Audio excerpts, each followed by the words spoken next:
Hello everyone and welcome back to another showcase on Dark Souls 3. Not another whip.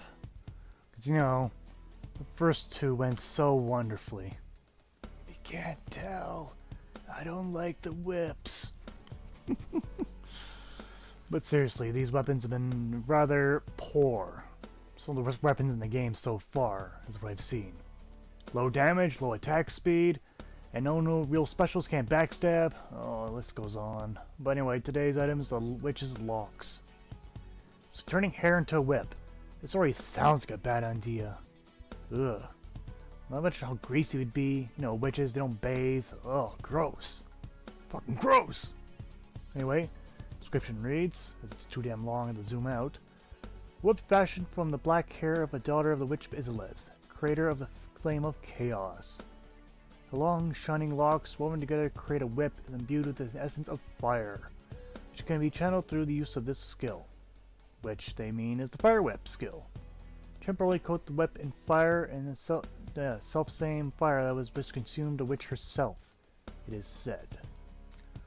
Alright, so based on lore-wise, the Witch of Izalith is related to the first Dark Souls, the bed of chaos and whatnot. This weapon's supposed to have fire elements added. That may help. Little. Maybe. We shall see. But my hope for these whips aren't exactly at an all-time high. And if any of you've seen the other ones, you'll understand why. Anyway, visually the weapon is pretty disgusting looking. It looks like it's leather, but in fact it's supposed to be hair. This looks gross. It's someone else's hair. This would not even work in physics. I don't even know why I fire magic physics half the time in this damn game. It just never applies.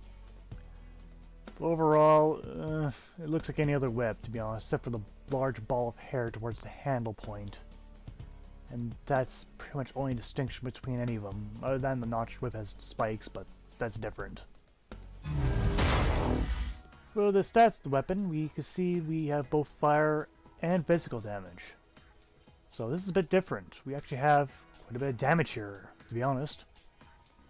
So even though you don't get a whole lot of physical, not even 100, almost 100, you actually get quite a bit of fire depending on your intelligence and faith. As mine is pretty high, I actually get quite a bit of fire damage being put out from this. Moving on from that, we go to the attribute bonus. We can see there's no strength, only dexterity, intelligence, and faith. It's a really obscure weapon then. It takes those three. This is reflected in the attribute requirements. For 9 for strength, 17 for dexterity, but oddly enough, intelligence and faith only require 12. I figure it would be higher if you know, have a better attribute bonus from it. Alright, looking at the flame whip, it has a rough cost of 18. No more. And the weight is actually pretty low, but it is still there for a whip, 3.0. I have no clue if the fire will actually do any good or not. That does yet to be seen. These whips have underperformed heavily, in my opinion. Because even using them is dangerous, because you're too damn slow and enemies always hit you back. Always. Who knows, maybe this one will be different. For the animations of the whip, well, to be honest, it's all whip animations. The basic attack is a whip. It's not very fast. Power attack is a whip attack. It's horizontal. It's not very fast. Has a wide range of attack, but that's about it. Two-handed basic attack. Whip attack. Not really that fast. Power attack with two hands. Again, a heavy horizontal and overhead whip. That's not very fast. Now for something different, the special move. Okay, but it's more of a pretty much heavy-duty whip attack with fire added. Additional fire? Not too sure on that one. The spring attack is a very slow whip. Going on for upgrade, this weapon does take Twinkling Titanite. This better be good if I'm using this stuff. We can see we get a modest upgrade, even though it's not very much in both categories. Well, it's not bad in fire actually for bonus. But for the other areas, not very much, but remember you're upgrading 2 areas at once. So combined, they make a decent upgrade. But yes, the bonus damage for fire goes up quite a bit actually. Jeez, look at that. That's where you got most of your damage right there. with all that bonus damage and fire. And you can see the final upgrade would take the attribute bonus to B for faith and intelligence. But as this weapon was infused, or, you know, cannot be infused thanks to Twinkling Tainted Eye. Performance-wise, well, I brought my shield just in case. I don't expect much. I know I can't backstab. Ooh, okay. 208. That actually did decent damage. Okay. What do you know? This whip's actually killing this guy. 2 hits and he's almost dead. This is surprising by whip standards. And by third hit, he's down. Damn. Okay, against enemies with no armor, it almost kills them in one hit with a basic attack. How about a power attack? 1 hit kill? My god. I think we might have a winner. Now, even though I know we can't get through shield, let's see if we can at least... Oh, never mind. It doesn't really matter too much. We can see we do plenty of damage, though, with the special. 320.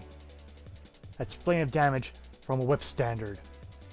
And to be honest, that worked really well on the Gorgile. Took out a third of his health just by 1 move. And we can see him even bypasses his shield a little bit. Only with the final attack. Awesome, this worked actually wonderfully against the Gorgile. Now against the Black Knights, well, they're resistant to fire damage, but it still did plenty of damage. Plenty. Mind you, only hit him with the final attack and it was 300 damage. So you know what? This whip actually works. Where the other 2 whips dramatically failed, this one actually works. Mind you, it still has this very slow attack speed, but at least it has damage behind it. The other 2 just did not have damage. They were very poor in terms of damage. But still, this does have an underlying problem of being extremely slow and dangerous to use. But if used correctly, I have no doubt it can be deadly. This is excellent. Finally, a good whip. Well, moving on to the pros and cons of this weapon, the Witch's Lock. You got a wide angle attack with long range. You got that fire damage, it's a lot of fire damage added. It could puncture shields. Actually, more like bypasses shields. Never got to test a puncture all times, but regardless, it gets past shields. And the special is powerful. Alright, moving on to Konso. It still has whip animations, which means it's slow. And it does, well, it cannot be infused. And I'm pretty sure that's the only 2 true shortcomings of this weapon. It definitely has the damage for once. We'll reflect on that moving on to the score, though, for the Witch's Locks. Damage gets 6 out of 10. It may have done damage, but remember, it's still only like 300-400 range, so it's not terribly that great. So keep it in mind. It may be the best whip I've done so far, but it's far from the best weapon. Reach, though, gets 8 out of 10. As bald whips do, they have excellent reach. Animation, though, gets 3 out of 10. I gave it an extra point for its unique special. Actually, give it 2 points for unique special. If it wasn't for that, it would just be a 1, because those animations are slow. Bonus, though, gets 9 out of 10. Got physical bonus and a lot of fire bonus. And Miscellaneous gets 6 out of 10. It can puncture shields, it has that fire damage. Overall, still pretty good. It's pretty darn good. Not to mention, it's tied to the lore of the game, with their mention. So that's also neat. So in total, the Witch's Locks gets 32 out of 50, which I rate as pretty good. If the system works, a whip is good. Finally, a whip is good. Ugh, it's all been worth it up to this point. All for this moment. So there you have it. If you're going to choose any other whip in the game, take the Witch's Locks. There's one more whip in the game, but I'll put it off for a little while longer. But yes, the Witch's Lock proved out to be a good weapon, and I'm glad of it. I hate it when there's a crappy weapon in the game, because there's no point to having crappy weapons. There's always a point to having ultimate weapons, but crappy weapons really have no place in any game.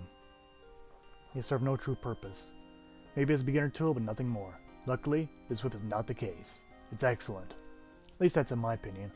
But hey, that's been Showcase for today. I thank you guys for watching, and I'll see you next time. Take care out there.